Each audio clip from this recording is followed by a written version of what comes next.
Buenos días a todas y a todos. Vamos a continuar con esta sesión. Esta va a ser la última sesión que van a tener conmigo. Entonces, si quisieran participar o quisieran revisar algún tema, alguna duda que tuvieran sobre lo que hemos platicado en estas, pues ya es la cuarta sesión que les toca conmigo. Entonces, cualquier duda que tuvieran o cualquier participación, pues sí sería muy interesante. Simplemente abran su micrófono o pongan ahí una manita y con todo gusto, les damos la palabra para que puedan participar sobre estos temas. Hoy ya vamos a entrar directamente a lo que sucede en México con este tema del control constitucional, el control convencional y las acciones de inconstitucionalidad que resuelve la Suprema Corte. Y ya posteriormente en otras sesiones van a ir viendo poco a poco los medios de impugnación que también rápidamente vamos a hablar solamente de los que habla el tribunal, en donde también se ejerce control constitucional y control convencional por parte del tribunal. Con mis demás compañeras y compañeros van a ir revisando algunos temas ya directamente con el tribunal, pero el día de hoy terminaremos con la Suprema Corte de Justicia y un tribunal, como siendo un tribunal constitucional. Y bueno, ya aterrizándolo en la materia electoral, pues vamos a ver que la única competencia que tiene la Suprema Corte de Justicia en materia electoral es o son las acciones de inconstitucionalidad. También quiero decirles que, bueno, ahí de todos modos, esta presentación se las puedo hacer llegar a cualquiera de ustedes. Al principio de la presentación viene mi correo electrónico, que se los voy a dar también nuevamente al final. Me pueden escribir y les hago llegar su presentación y también, obviamente, estoy a sus órdenes por cualquier cosa. Con todo gusto me pueden escribir a mi correo electrónico y ahí estaré a sus órdenes por cualquier duda que tengan sobre el tema, alguna otra información que requieran sobre el tema o cualquier información también que requieran sobre la escuela judicial, algún otro curso, lo que sea. Bueno, ahí estaré a sus órdenes, ¿no? En mi correo electrónico para que me escriban con todo gusto, pero bueno, sobre todo para que me escriban el día de hoy los que soliciten la presentación. Me escriben y yo les contesto con todo gusto enviándoles la presentación. Y entonces, bueno, ya llegando a México, ya vimos lo que sucede en Europa, ya vimos qué sucede con los países también anglosajones, que son las democracias más avanzadas y tienen obviamente su control constitucional y convencional. Ya vimos cómo en Europa el control constitucional lo realizan los tribunales constitucionales, pero el control convencional, es decir, que las normas o los casos o los actos se ajusten a las normas internacionales. En Europa vemos que tenemos que irnos a otro tribunal, a un tribunal internacional, como es el Tribunal Europeo de Derechos Humanos o como es la Corte Europea de Derechos Humanos. Es decir, el control convencional se ejerce vía un tribunal internacional. Pocos tribunales constitucionales en Europa ejercen control convencional, simplemente aplican su constitución y si queremos hacer valer los tratados internacionales en Europa o como ya vimos el derecho europeo, pues nos tenemos que ir a un tribunal europeo, ¿no? Internacional. En Estados Unidos y Canadá ya vimos que allá no se someten a tratados internacionales, a tribunales internacionales, les gusta que sus últimas resoluciones sean las de sus propios tribunales constitucionales. Y en México, pues tenemos un híbrido, primero un híbrido porque tenemos dos tribunales constitucionales, como lo vamos a ver, y después porque tratándose de tribunal electoral, pues sí hay control convencional, sí se aplican los tratados internacionales, sí se revisa todo lo que marcan los tratados internacionales obligatorios para México, pero lo revisa el propio tribunal electoral, como vamos a ver a continuación. Y en materia electoral, pues vamos a ver exactamente cuál es la competencia de la Suprema Corte. Entonces está el Tribunal Electoral como Tribunal Constitucional y está la Suprema Corte como Tribunal Constitucional. Nada más que sus atribuciones en materia electoral son distintas. La Suprema Corte tiene la atribución de resolver las acciones de inconstitucionalidad en materia electoral. Es su única competencia en materia electoral. Entonces, por ejemplo, si en el estado de Coahuila se emite una nueva ley electoral, esa ley electoral puede tener, por ejemplo, dos o tres, cuatro, cinco artículos nuevos, porque es una nueva ley, que se puedan impugnar porque se estimen que, no son, que son contrarios a la Constitución o que son contrarios a los tratados internacionales. Cuando hay una norma donde los partidos políticos advierten que pues se emitió con algunas disposiciones contrarias a la Constitución, entonces los partidos políticos pueden presentar las acciones de inconstitucionalidad. Como su nombre los dice, las acciones de inconstitucionalidad son acciones para ir a la Suprema Corte y decirle, sabes que estos artículos, desde mi punto de vista, son inconstitucionales. Sin embargo, también podemos ir a la Corte y decirle, sabes que Suprema Corte, desde mi punto de vista, estos artículos también son inconvencionales.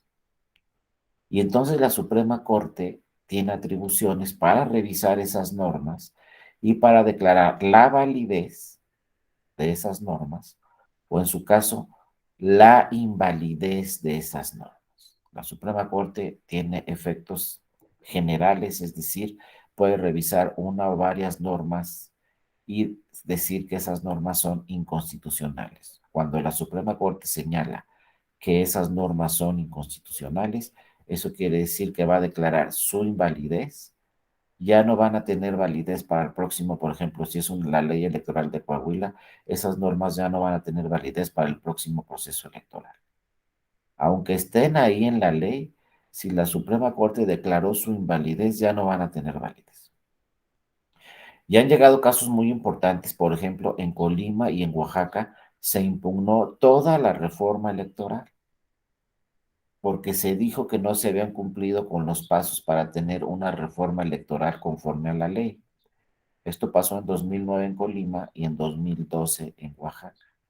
Y entonces llega un partido político a la Suprema Corte e impugna toda, absolutamente toda la reforma electoral, toda la norma, no uno, dos o tres artículos, sino toda la norma. ¿Y qué resolvió la Suprema Corte de Justicia de la Nación?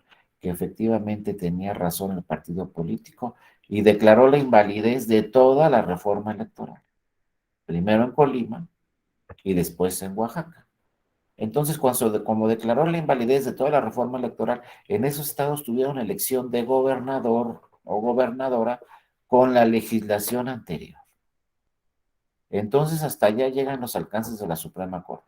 Puede declarar la invalidez de un artículo, de dos, de tres, de cuatro, o absolutamente de todos los artículos de toda la reforma en alguna entidad federativa, o también obviamente se pueden impugnar las normas federales, o también se pueden impugnar, en este caso de la materia electoral, las normas generales o federales. Por ejemplo, el código, la Ley General de Instituciones y Procedimientos Electorales o la Ley General de Partidos Políticos, pues cuando se aprobó, obviamente se impugnaron algunas normas ante la Suprema Corte de Justicia de la Nación. O sea, cualquier norma, en este caso en materia electoral, se puede impugnar ante la Suprema Corte y las ministras y los ministros revisan esas normas y de ser inconstitucionales, o sea, contrarias a la Constitución o contrarias también a los tratados internacionales, es decir, de ser inconvencionales, la Suprema Corte tiene atribuciones para declarar la invalidez de esas normas. Entonces, fíjense, aquí hay varios puntos importantes. Primero, que la Suprema Corte realiza acciones de control de constitucionalidad, pero también control de convencionalidad. Vean cómo la Suprema Corte se advierte que una norma es inconvencional, va a declarar su invalidez. Vean cómo no tenemos que ir a un tribunal internacional, no tenemos que ir a la Corte Interamericana de Derechos Humanos.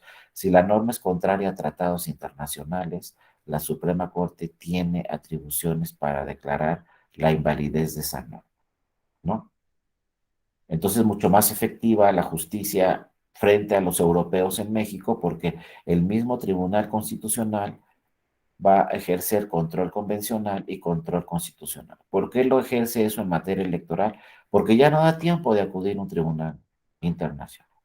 Imagínense que estemos próximos a un proceso electoral, se apruebe un código electoral y entonces se diga que ahí hay normas inconstitucionales o normas inconvencionales. No daría tiempo de acudir a una instancia internacional antes de que iniciara el proceso electoral para ver si la norma es vigente o la norma no es vigente. No si la norma se ajusta a la Constitución o no se ajusta a la Constitución, si se ajusta a los tratados internacionales o no. Por lo tanto, la Suprema Corte realiza ambos controles, el constitucional y el convencional. Nada más que hay varios puntos a revisar. Primero, que esto se ha cuestionado muchas veces. No podemos acudir a la Corte las ciudadanas y los ciudadanos. Ese es un tema muy importante. Las acciones de inconstitucionalidad no las pueden promover ciudadanas o ciudadanos, ni candidatas ni candidatos. Por ahí en la ley, ¿no?, reglamentaria de acciones de inconstitucionalidad se señala claramente que solamente pueden ser diversas autoridades, como por ejemplo la Comisión Nacional de Derechos Humanos, la Fiscalía, ¿no?, General de la República, las dos terceras partes del Senado de la República, las dos terceras partes de las diputadas y diputados, algún congreso local y sobre todo los partidos políticos. Pero las ciudadanas y los ciudadanos no podemos ir a la Suprema Corte.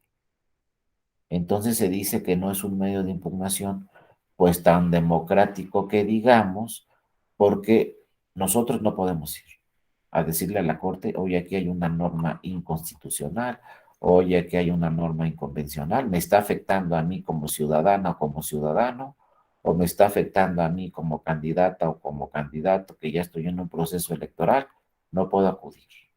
Es el primer punto que hay que revisar, ¿no?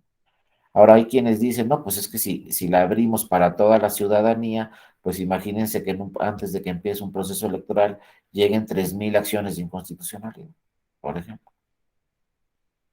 Pero entonces, ¿qué hacemos, no? En otros países a un tribunal constitucional pueden acudir las ciudadanas y los ciudadanos, por ejemplo, pero tienen, por ejemplo, si quieren impugnar una norma, pues tienen que presentar una demanda, por ejemplo, es un ejemplo, 3,000 firmas, una demanda donde la firmen 3,000 personas. Pero es la misma demanda, es una segunda demanda, es decir, puede ser una impugnación colectiva de un grupo importante de ciudadanas y ciudadanos. Eso podría darse en México, que la tengan que firmar 100, 200, 300 personas, la demanda, para que se pueda promover. Sin embargo, no está así el sistema.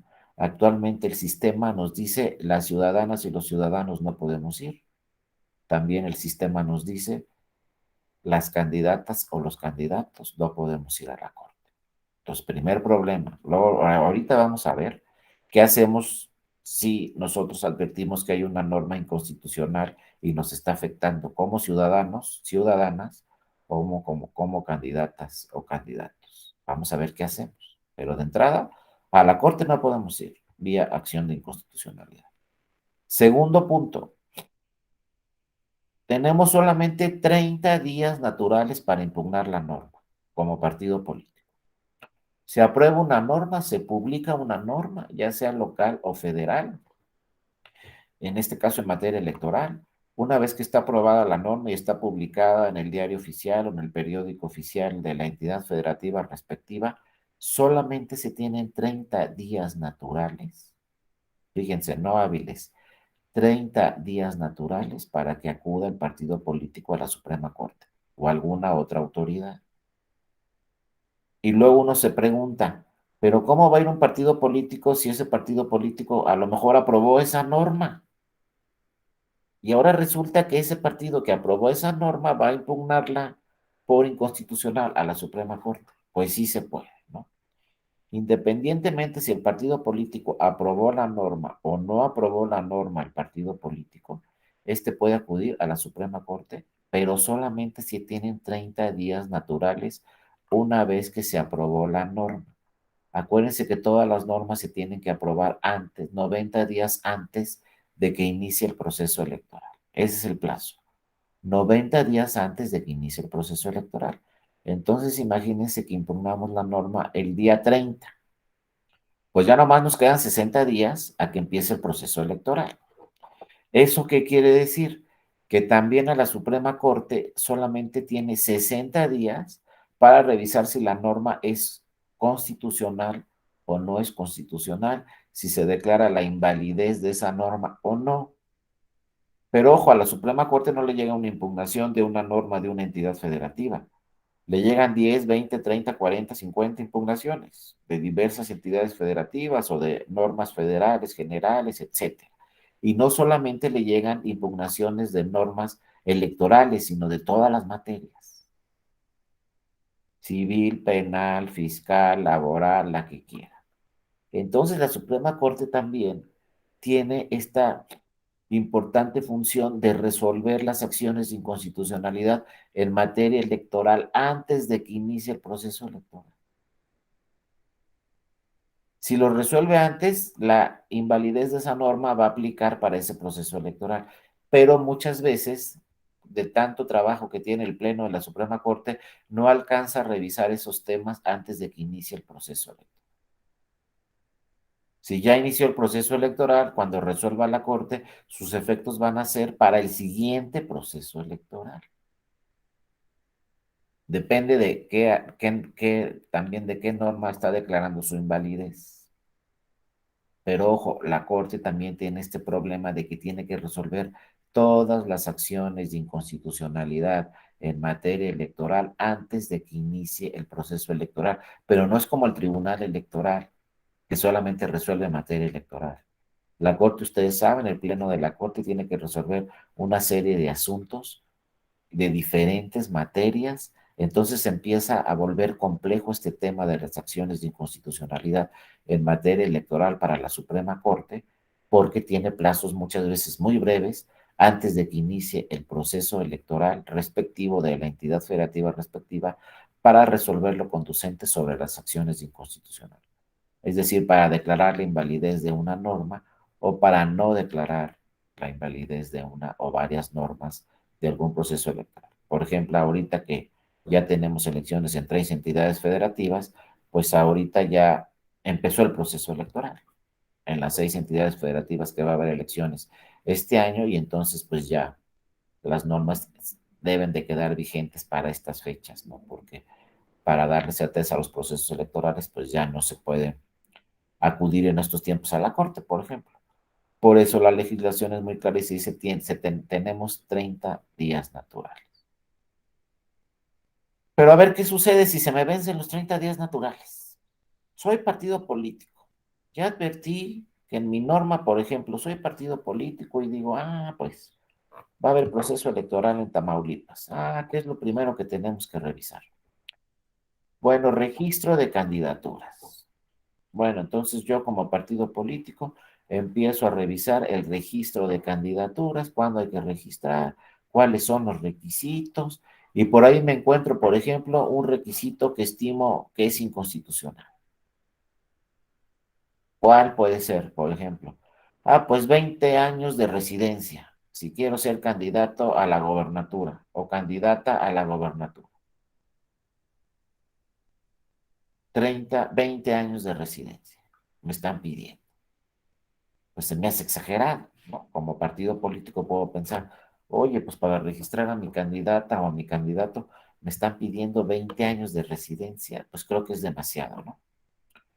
Entonces a lo mejor yo advierto que esa norma es inconvencional o que esa norma es inconstitucional, porque estoy leyendo el código y resulta que el código me dice 20 años, pero ya estoy en la etapa de registro de candidaturas, ya pasaron los 30 días. Ya pasaron los 90 días para hacerle alguna reforma a la legislación, pero yo estoy advirtiendo que esta legislación puede ser inconstitucional al exigir un requisito de 20 años de residencia, que es exagerado porque pues en ningún otro estado se pide el 20%, el 20 años de residencia, etcétera.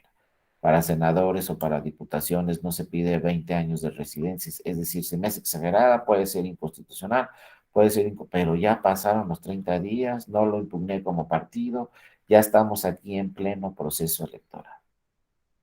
Ya no puedo ir a la Suprema Corte. Ahorita también vamos a ver qué hacemos con esos casos. ¿Qué más sucede ante la Suprema Corte? Para que la Suprema Corte declare la invalidez de una norma, no solamente electoral, sino cualquier norma, tiene que ser en pleno. Acuérdense que la Suprema Corte son dos salas y el pleno. Cada sala se integra con 5 ministras y ministros y el pleno se integra con 11. Es el presidente de la Suprema Corte más 10 ministras y ministros actualmente, ¿no? Bueno, el pleno de la Corte se integra con 11. Y dice la legislación, para que se pueda declarar la invalidez de una norma, se necesita votación calificada. Esto también es cuestionado en otros países en el mundo. Creo, no estoy seguro, pero creo que es el único tribunal constitucional, la Suprema Corte de Justicia de la Nación, que sus asuntos se resuelven con mayoría calificada en el mundo. ¿Qué quiere decir mayoría calificada? Que para que la Suprema Corte en las acciones de inconstitucionalidad declare la invalidez de una norma por ser inconstitucional o por ser inconvencional, se necesitan 8 votos. Y entonces, ha habido muchos casos donde el Pleno de la Corte, 7 ministras y ministros dicen que sí y 4 dicen que no. ¿Qué pasa? Que ganó la minoría. Por eso les digo que lo han cuestionado mucho este tema en otros países en el mundo, porque dicen, ahí en México tienen un tribunal constitucional donde a veces gana la minoría. Porque si 4 ministras o ministros dicen que no es inconstitucional la norma y 7 dicen que sí, pues la norma va a seguir vigente porque se necesitan 8 votos. Entonces, este es un tema muy importante. Se necesitan 8 votos para que se declare la invalidez de la norma. 7 no nos alcanza. Entonces, hay quienes buscan también una reforma en este sentido, diciendo, no, pues que sea mayoría simple, que si son 11 ministras y ministros, con tener 6 votos para que se declare la invalidez de la norma es suficiente. Bueno, eso quién sabe que suceda en el futuro, pero actualmente se necesitan 8 votos.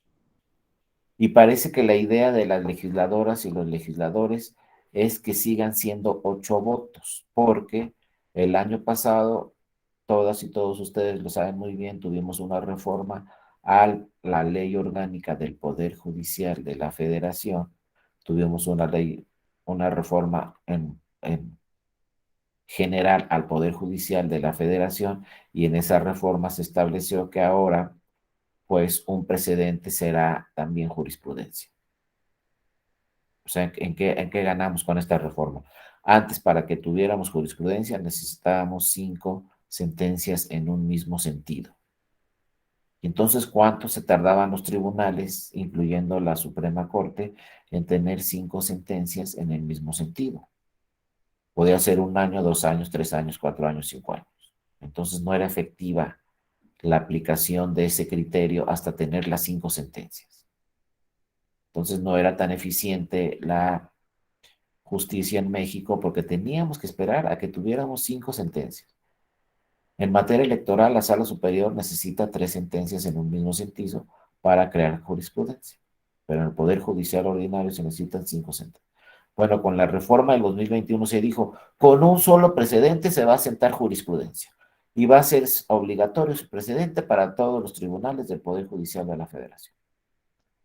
Entonces, bueno, con la reforma del año pasado, ya sabemos que con una sola sentencia se crea precedente, así como hablamos ayer de los tribunales anglosajones que se basan en puros precedentes, pues en México ya también vamos a tener esa figura con un solo precedente, es decir, con una sola sentencia. Esta va a ser obligatoria para todos los tribunales porque va a emitirse jurisprudencia obligatoria con una sola sentencia, con un solo precedente. Pero nuestra reforma de 2021 dice también, para que la Suprema Corte cree un precedente y sea obligatorio, se necesitan 8 votos. Con 7 no nos alcanza para crear precedente, también en materia electoral, pero con 8 sí. Entonces, en materia electoral, cuando la Suprema Corte resuelve una acción de inconstitucionalidad y declara la invalidez de una norma porque cuenta con 8 votos de las ministras y los ministros, o más obviamente, eso es un precedente, eso es jurisprudencia y eso es obligatorio para todas las autoridades, ¿no? En materia electoral. En este caso, pues si se declara la invalidez, pues esa norma va a quedar inválida definitivamente. Va a ser un precedente que va a quedar ahí. Entonces, todas las acciones de inconstitucionalidad que resuelva la Suprema Corte, pues quedará ahí el precedente obligatorio. Por lo tanto, si nos llega otra acción de inconstitucionalidad en el mismo sentido, haciendo valer la invalidez de una norma, pues ya tenemos ahí un precedente. Cualquier asunto que resuelva la Corte a partir de la reforma 2021, simple y sencillamente, si tiene 8 votos de los ministros, va a ser precedente en cualquier materia y en cualquier medio de impugnación que resuelva la Corte. Entonces pasamos de una jurisprudencia de 5 sentencias en el mismo sentido a una jurisprudencia de un solo precedente. Y las acciones de inconstitucionalidad no son la excepción. Pero ojo, bueno, tenemos la mayoría calificada, se necesitan 8 votos, la Suprema Corte declara la invalidez o no declara la invalidez de esas normas, ya vimos que vía acción de inconstitucionalidad, pues seguimos con este problema que solo pueden impugnar vía acción de inconstitucionalidad los partidos políticos, no podemos hacerla ciudadanos, no podemos hacerlo esto tampoco candidatas o candidatos. Pero ahí está la acción de inconstitucionalidad. Y en materia electoral, las acciones de inconstitucionalidad se resuelven en plazos mucho más breves. Si revisan la ley reglamentaria de acciones de inconstitucionalidad, cuando revisan la parte de materia electoral, se tienen que resolver en formas más breves. Los plazos son mucho más cortos para que, obviamente estamos hablando de materia electoral y pues le tiene que dar tiempo al Pleno de la Corte de revisar todas las acciones de inconstitucionalidad, como ya vimos antes de que empiece el proceso electoral. Pero tenemos esos grandes problemas. Solo pueden acudir partidos políticos y otras autoridades. Tenemos solamente 30 días naturales para impugnar una norma y estas impugnaciones se tienen que resolver pues en teoría antes de que inicien los procesos electorales respectivos. Sin embargo, ojo, cuando la Suprema Corte declara la invalidez de una norma es para efectos generales. Hagan de cuenta que esa norma ya no está en la ley, aunque esté en la ley y aunque la haya aprobado un Congreso local o el Congreso de la Unión, de todos modos esa norma ya no es vigente y ya no se va a aplicar para nadie, porque la Corte declaró su invalidez para efectos generales, insisto, con el voto de 8 ministras y ministros. Pero vean cómo seguimos con el problema. A ver, si yo no acudí a la Corte durante esos 30 días naturales y soy partido político, como les dije, y de repente me encuentro con una norma ahí para registrar a mis candidaturas que yo advierto que es inconstitucional, ¿qué hago? Ya no puedo ir a la Corte. Entonces, fíjense, empezaron a ir al Tribunal Electoral los partidos políticos a partir de 1996. Y entonces los partidos políticos le empezaron a decir al Tribunal Electoral, oye, ¿sabes qué, Tribunal? Es que esta norma yo creo que es inconstitucional. O ¿sabes qué, Tribunal Electoral? Yo creo que esta norma pues es inconvencional, es contraria a tratados internacionales y pues me está afectando porque yo quiero registrar una candidatura y me están pidiendo 20 años y yo creo que con 5 años es suficiente, o 10, o lo que quieran, ¿no? Y así como esos temas, otros. Llegaban los partidos y le decían, oye, esta norma es inconstitucional por tal situación. Y esta norma es inconstitucional por tal situación. Entonces el Tribunal Electoral empezó a interpretar la Constitución. Empezó a ejercer el tribunal control constitucional y control convencional y a resolver asuntos, hasta que de repente hubo una contradicción de tesis, porque el tribunal señaló un punto y el pleno de la Corte había señalado otro punto distinto en una acción de inconstitucionalidad. O sea, una cosa dijo la Corte cuando resolvió una acción de inconstitucional y otra interpretación diferente le dio el Tribunal Electoral a ese asunto. Entonces la Suprema Corte le dijo al Tribunal Electoral, tú no tienes atribuciones para hacer interpretaciones constitucionales. Esas atribuciones solamente las tengo yo, que soy el Pleno de la Suprema Corte. Se resolvió la acción de inconstitucionalidad en el 2002 y en el 2002 dejó de poder hacer interpretaciones constitucionales y pronunciarse la Sala Superior del Tribunal Electoral sobre si una norma era constitucional o no. 2002, vamos en 2002, ¿no? Bueno, pues en pocas palabras le dijeron al Tribunal Electoral, tú no puedes hacer interpretaciones constitucionales, solamente las puede hacer el máximo tribunal, el más alto tribunal de nuestro país, que es el Pleno de la Suprema Corte de Justicia de la Nación.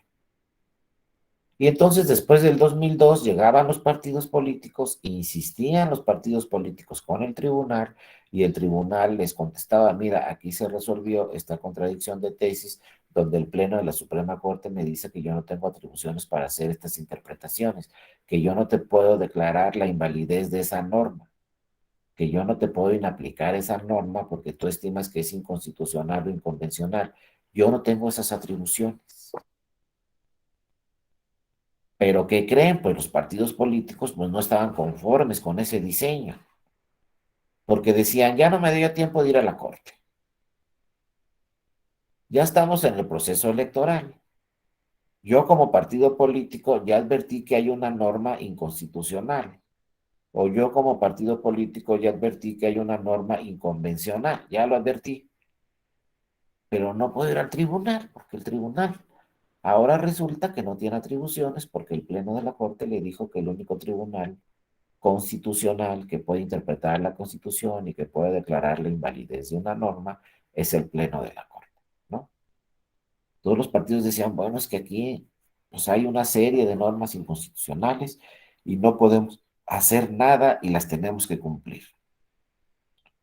Entonces esto se estuvo revisando porque después del 2002, pues obviamente hubo procesos electorales locales y luego viene el proceso electoral del 2006, donde estos temas pues no se podían revisar por el Tribunal Electoral, porque el Tribunal Electoral pues no tenía las atribuciones claras, si podía interpretar la Constitución, si podía interpretar los tratados internacionales, si no lo podía hacer, si lo podía hacer, etcétera.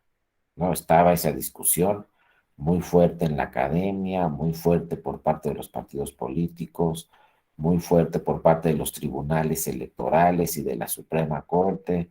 Había discusiones, se sometían diversos congresos, una serie de discusiones para revisar el tema. Sobre todo los partidos políticos preguntaban en todos los cursos, oigan, ¿qué hacemos aquí?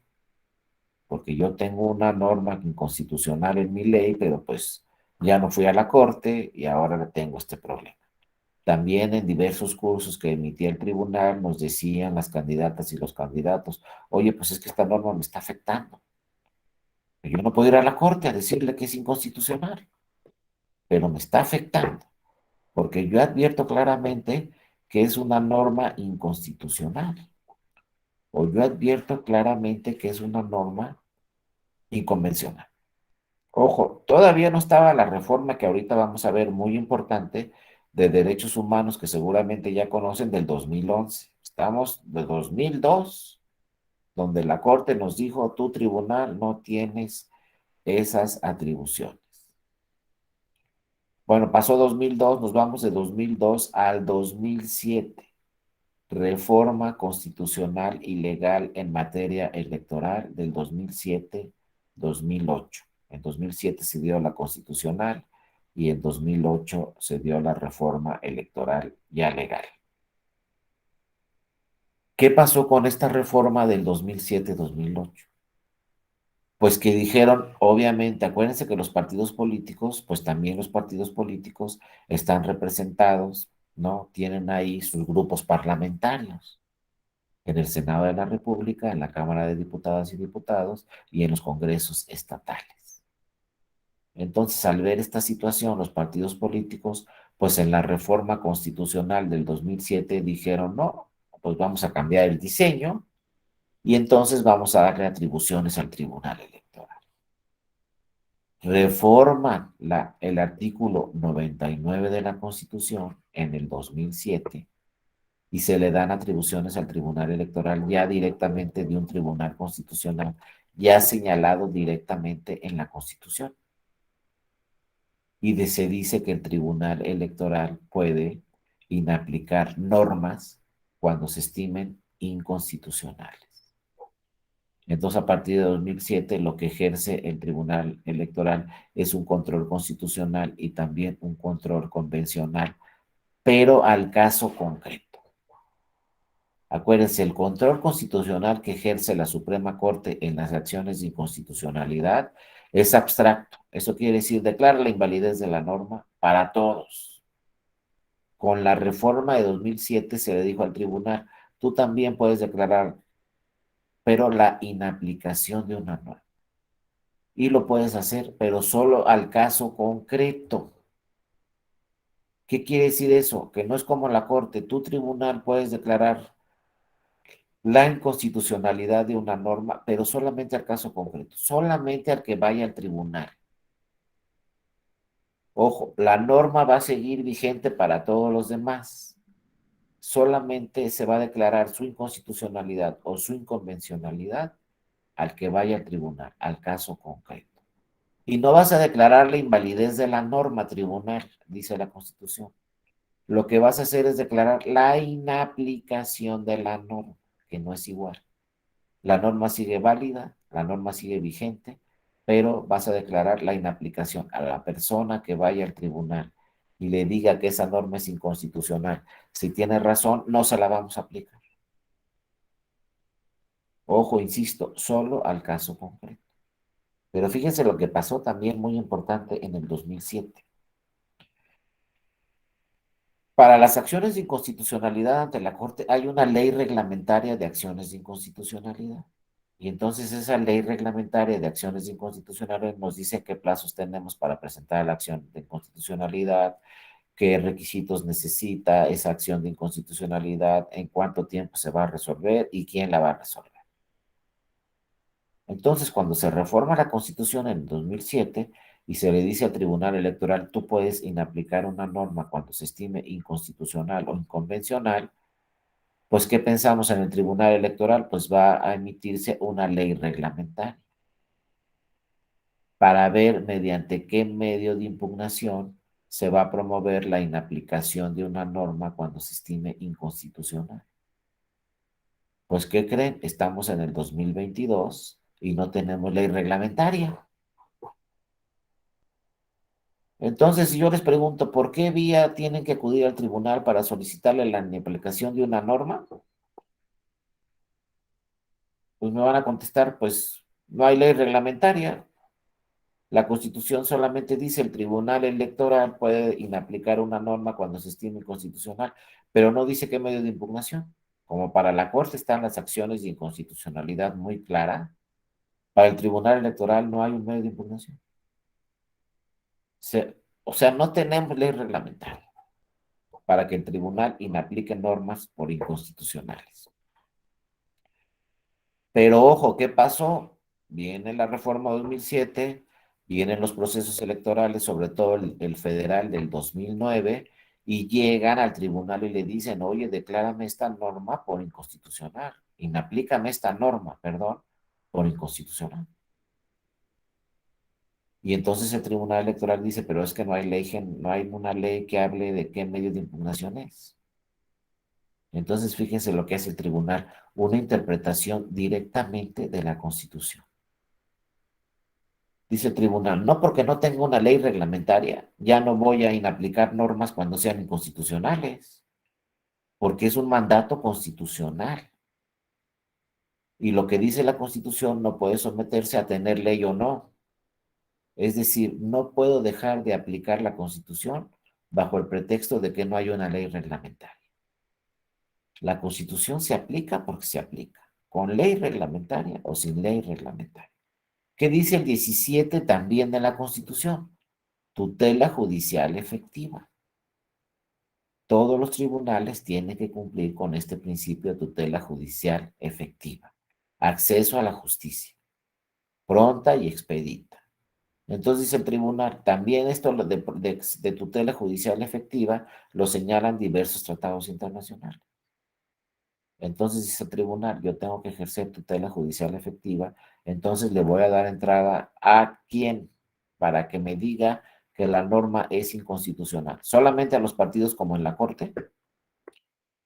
Pues no, como no hay una ley reglamentaria que me diga quiénes pueden acudir al tribunal o quiénes no pueden acudir al tribunal, entonces el tribunal electoral le abre la puerta a todos, ¿no? Cumpliendo con lo que dice el 99 de la Constitución y cumpliendo con lo que dice el 17 de tutela judicial efectiva.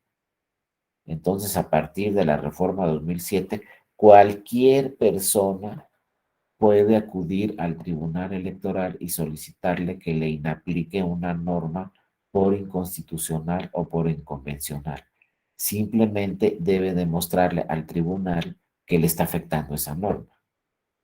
¿En qué etapa del proceso electoral o en qué plazos? Pues no hay ley reglamentaria. En cualquier plazo. ¿Vía qué medio de impugnación? Pues el medio de impugnación que corresponda. Si soy ciudadano o ciudadano, pues voy a presentar el juicio para la protección de los derechos político-electorales del ciudadano. Si soy partido político, pues a lo mejor presento apelación, a lo mejor presento reconsideración, a lo mejor presento cualquier medio de impugnación. Si no hay un medio de impugnación idóneo, acuérdense que el Tribunal Electoral, para aquellas impugnaciones o aquellos agravios que no se puedan resolver en un medio de impugnación que establezca específicamente la ley, la Sala Superior emitió un acuerdo donde dice, y emitió un criterio donde dice la Sala Superior, pues si no hay un medio de impugnación, entonces te admitimos tu demanda y le ponemos juicio electoral. Así de fácil, ¿no? Porque hay muchos temas que no están regulados en la ley. Por ejemplo, para impugnar una elección está juicio de inconformidad. Si no me dan mi credencial, está el juicio para la protección de los derechos político-electorales de la ciudadanía. Ahí tenemos medios de impugnación específicos. Pero luego hay otros actos o resoluciones que quiero impugnar y no hay un medio de impugnación específico para ese tema que quiero impugnar. Entonces el tribunal dice, no te preocupes, puedes venir al tribunal, presentas tu demanda y si no encuadra en ningún medio de impugnación, le ponemos juicio electoral y lo resolvemos también. Inclusive el Tribunal Electoral dijo, también todos los tribunales electorales en las entidades federativas tienen que hacer lo mismo. Si no hay un medio de impugnación específico, le ponen algún medio de impugnación, abren algún otro medio de impugnación con algún nombre que ponga cada tribunal electoral en cada estado y resuelven el asunto. Puede ser juicio especial, juicio electoral, etcétera, pero resuelven la demanda porque no podemos dejar a un ciudadano, un candidato o un partido sin resolverle una demanda bajo el pretexto de que la ley no tiene un medio de impugnación específico. Entonces, ojo, al tribunal electoral pueden acudir vía cualquier medio de impugnación o de plano le ponemos juicio electoral. Pero siempre el tribunal, a partir de 2007, va a resolver sobre la inaplicación de una norma por estimarse inconstitucional o inconvencional. Aquí lo importante es que el diseño que tenemos actualmente de la Suprema Corte y el Tribunal Electoral es que si no va un partido en acción de inconstitucionalidad impugnando esa norma dentro de los plazos de la acción de inconstitucionalidad, posteriormente durante el proceso electoral puede ir ese mismo partido o puede ir una candidatura o puede ir un ciudadano o una ciudadana al tribunal electoral y decirle que esa norma es inconstitucional. Y así ya el sistema protege al ciudadano, a la ciudadana, al candidato, a la candidata o al partido político para que si una norma es inconstitucional no se le aplique directamente y no le afecte. Pero insisto, cuando vamos al tribunal electoral en cualquier etapa del proceso electoral, el tribunal electoral nos va a resolver si aplica la norma, pero solamente a ti, al caso concreto, solamente al que fue al tribunal. Por eso es muy importante, pues que si nosotros advertimos que en los próximos procesos electorales hay una norma inconstitucional, tenemos que ir directamente al tribunal. porque si no vamos, esa norma va a seguir vigente y nos va a seguir afectando. Pero bueno, ya se cubrió esa laguna tan importante que existía antes del 2007, en donde si la norma era inconstitucional, pues no podíamos hacer nada, si ya se había agotado la vía de la acción de inconstitucionalidad.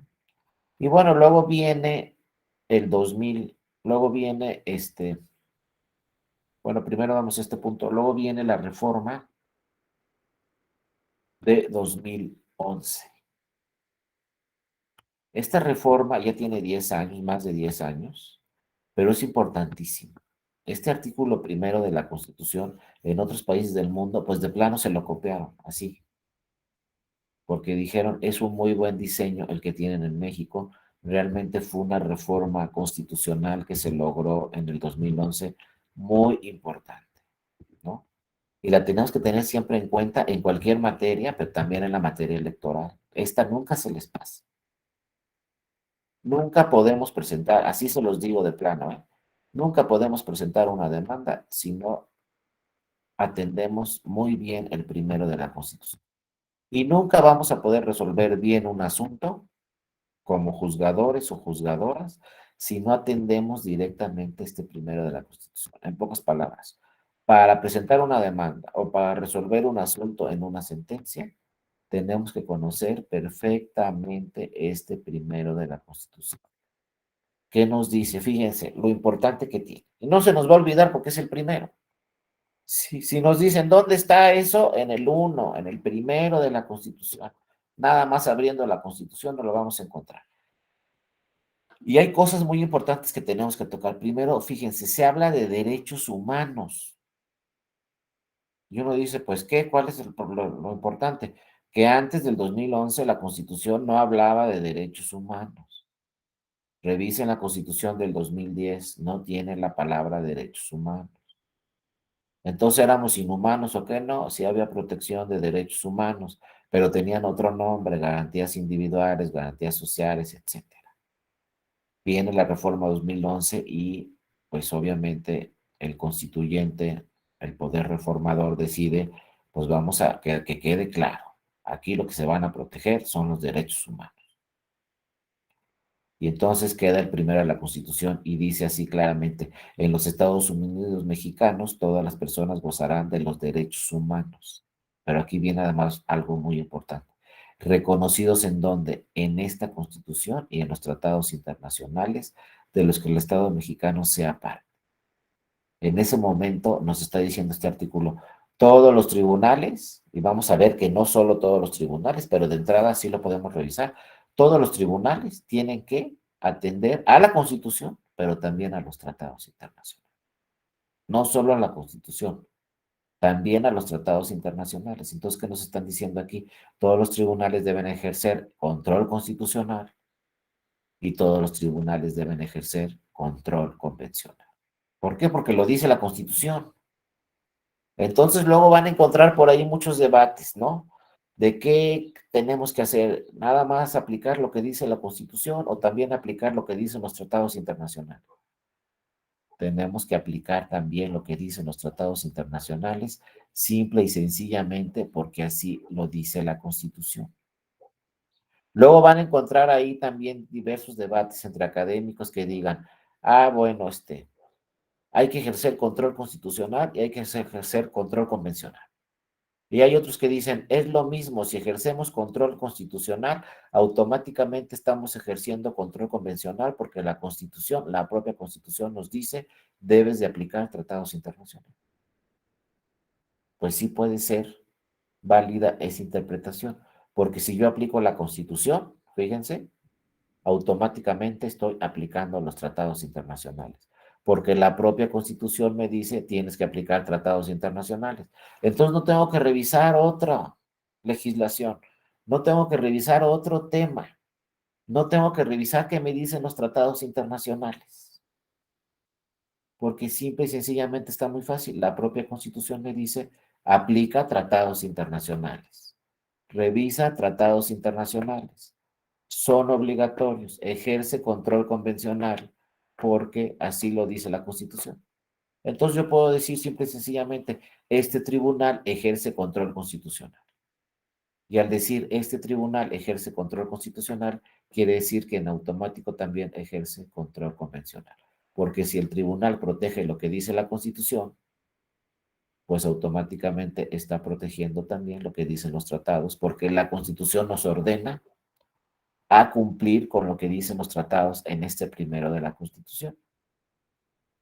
Entonces nos dice así, como lo vemos, ¿no? En los Estados Unidos mexicanos, todas las personas gozarán de derechos humanos reconocidos en esta Constitución y en los tratados internacionales, así como las garantías para su protección. Siempre buscar garantías para proteger derechos humanos, cuyo ejercicio no podrá restringirse. Y luego por ahí les puede surgir una duda, entonces hay que aclararla. ¿Cuáles son los derechos humanos? ¿Y son los mismos que los fundamentales? ¿Y dónde están los políticos? ¿O son diferentes los derechos políticos, los derechos fundamentales y los derechos humanos? ¿O son iguales? ¿Hay diferentes categorías o no? Y fíjense por qué hay que aclararlo, sobre todo en México. Porque como ya lo vimos, en México tenemos dos tribunales constitucionales, la Suprema Corte de Justicia de la Nación por un lado y el Tribunal Electoral del Poder Judicial de la Federación por otro. ¿Por qué tengo que aclarar yo cuáles son los derechos humanos? Porque ahí les pongo un ejemplo rápido.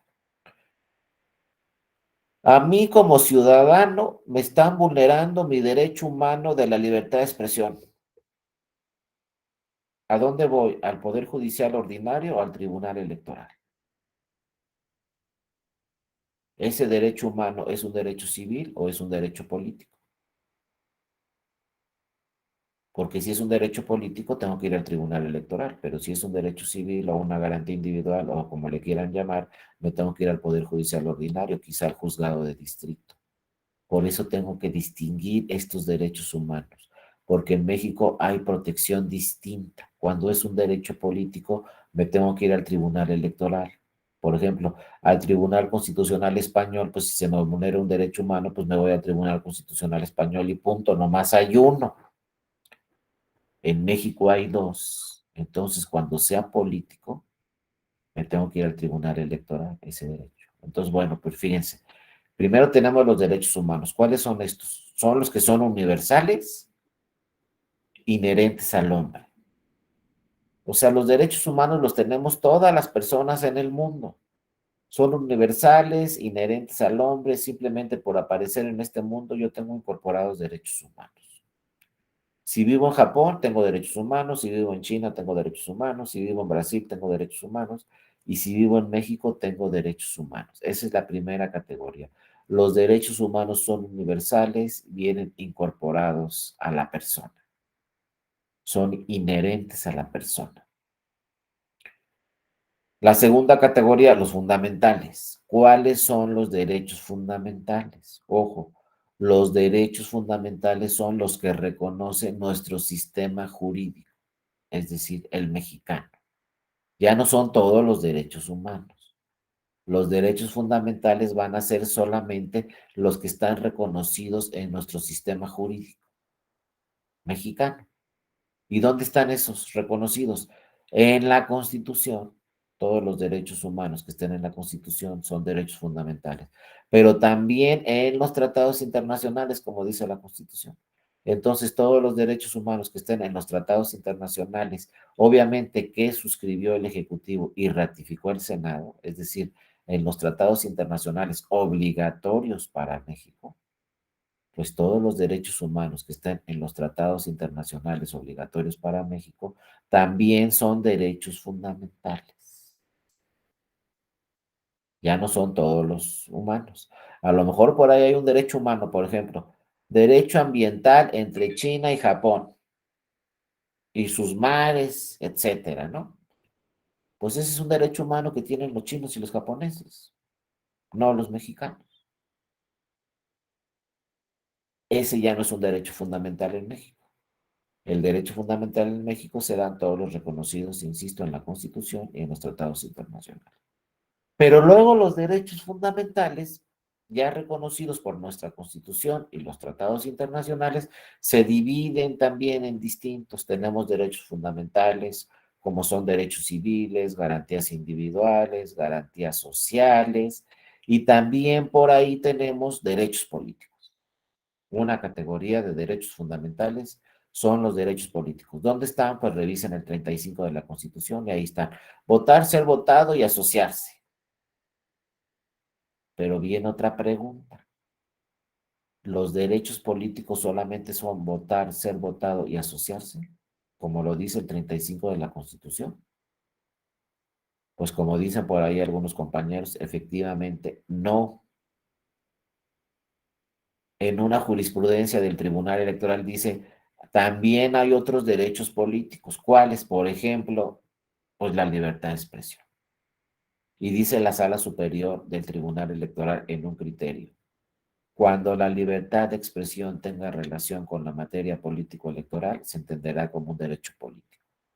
Cuando el derecho a la información tenga relación con la materia político-electoral, será un derecho político. Cuando el derecho de petición, es decir, cuando alguna garantía individual o algún derecho civil tenga relación con la materia política, entonces automáticamente pasa a derecho político y entonces automáticamente lo tiene que proteger el Tribunal Electoral. Por ejemplo, libertad de expresión, ¿cuándo pasa a ser un derecho político? Pues si un candidato durante una campaña viene al tribunal y dice se me está afectando mi libertad de expresión, pues esa libertad de expresión tiene relación directa con la materia política porque es un candidato y está en una campaña. Entonces, cuando se advierta que es un derecho político que tiene relación con la materia política, quien va a proteger ese derecho humano, derecho fundamental y ahora derecho político será el Tribunal Electoral. No podemos ir al Poder Judicial Ordinario porque me van a desechar mi demanda, me va a decir el juez de distrito, no, ¿sabes qué? Yo no resuelvo asuntos políticos. Te equivocaste de puerta.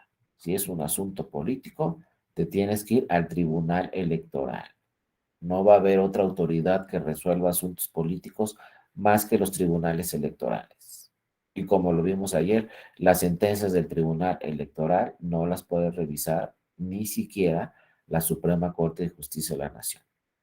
La materia política es una materia especializada, va aparte de las demás materias y se resuelven todos los asuntos hasta en última instancia. Por eso el Tribunal Electoral es un tribunal constitucional, porque es un tribunal que ejerce control constitucional, ejerce control convencional y es un tribunal de última instancia, es un tribunal terminal que nadie revisa sus sentencias, entonces adquiere la característica de ser un tribunal constitucional porque ejerce jurisdicción constitucional, interpreta la Constitución, inaplica normas cuando no se ajusten a la Constitución, pero además es de última instancia. No van a revisar sus sentencias ninguna otra autoridad. Y luego vean lo que dice también el primero de la Constitución.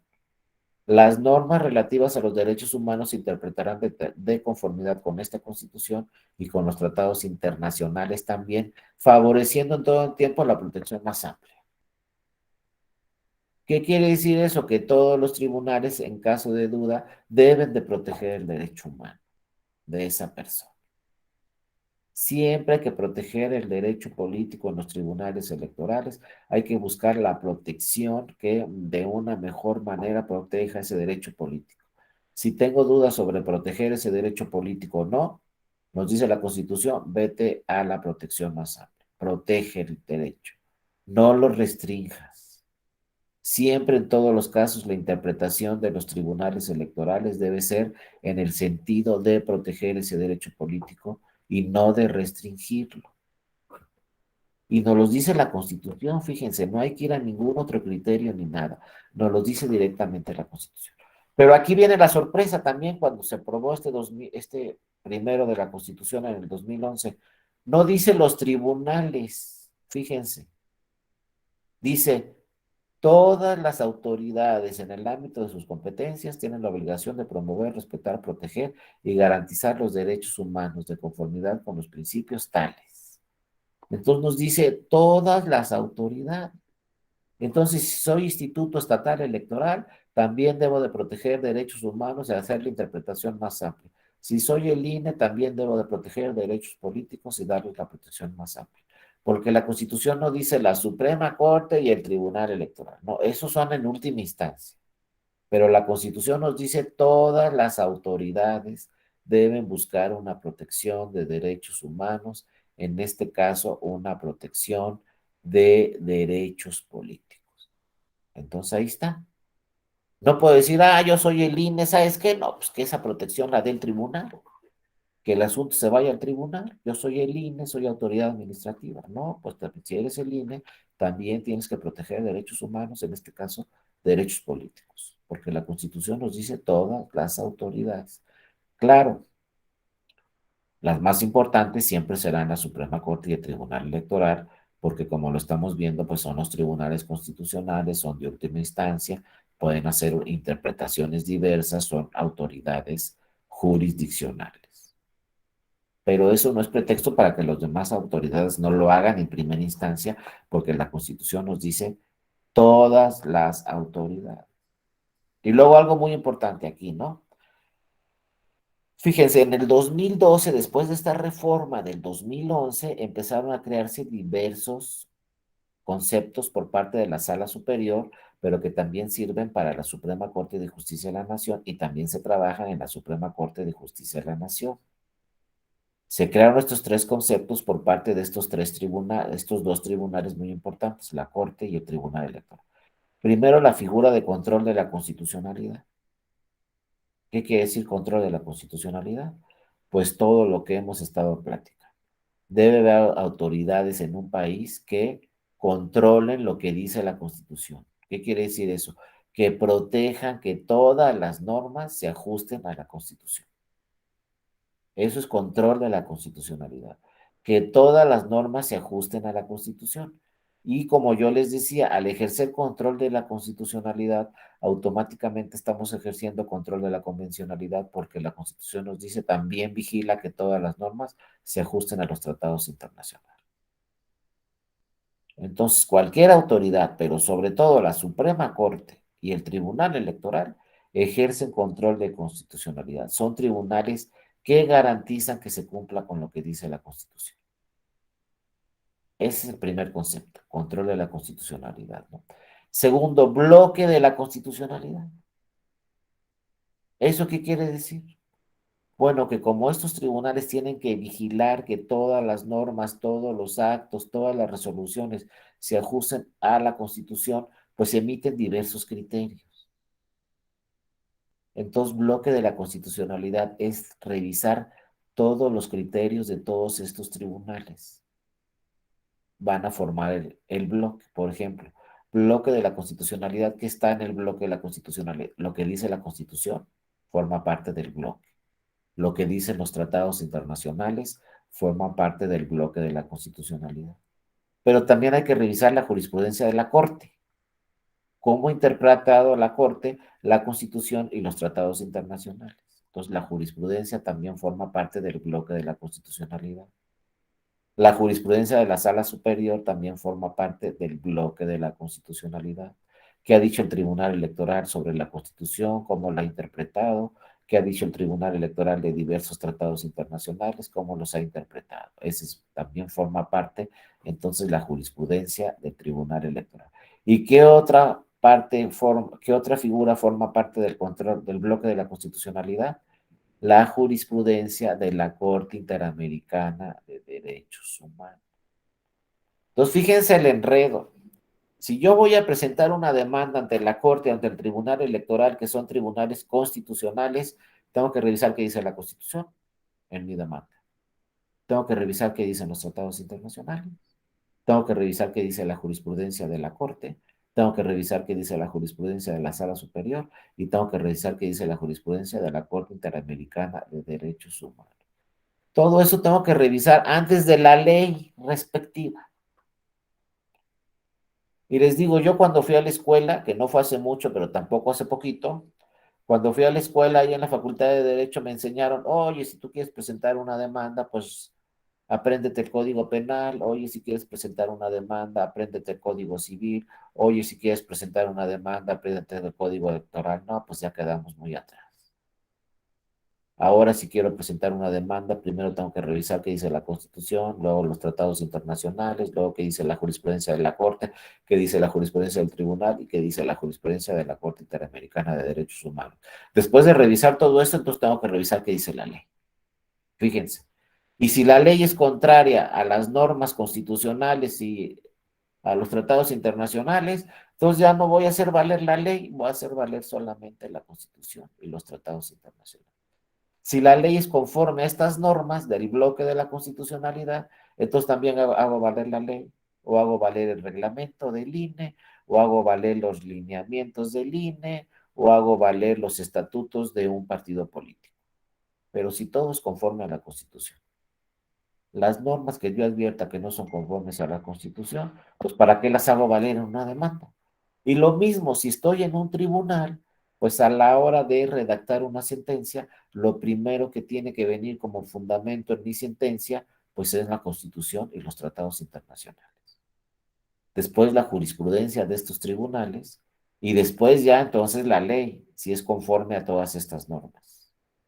Eso es lo que se llama parámetro de la regularidad constitucional. Yo tengo que revisar que esa norma cumpla con todas las disposiciones constitucionales y cumpla con toda la jurisprudencia de la que estamos hablando. Si esa norma no está dentro del parámetro de la regularidad constitucional, si esa norma no cumple con todas las normas constitucionales y de los tratados internacionales, entonces la norma es inconstitucional. Así es sencillo. Y yo como tribunal tengo que decir, pues, ¿qué creen? Esta norma es inconstitucional. Si soy la Corte, declaro su invalidez. Si soy el Tribunal Electoral, declaro su inaplicación porque no está dentro de la regularidad constitucional. ¿No? Y ya no les digo más, pero ya en la experiencia en el Tribunal Electoral, pues nos dice, como les decía ayer, que muchas veces la magistrada o el magistrado a la hora de redactar una sentencia también revisa, por ejemplo, qué dice el Tribunal Europeo de Derechos Humanos o qué dice el Tribunal de Justicia Europeo y uno dice, bueno, pero eso no es obligatorio en México, no, pero como lo vimos ayer, aunque no sea obligatorio en México, esos criterios europeos los podemos traer en México. Y si un criterio europeo llega a México y lo resuelve el Tribunal Electoral, un asunto atendiendo ese criterio, pues ese criterio ya también está en México y ya también es obligatorio en México.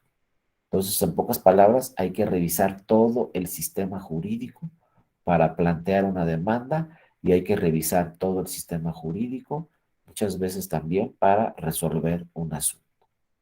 Y las autoridades que tienen estas atribuciones son la Suprema Corte y el Tribunal Electoral.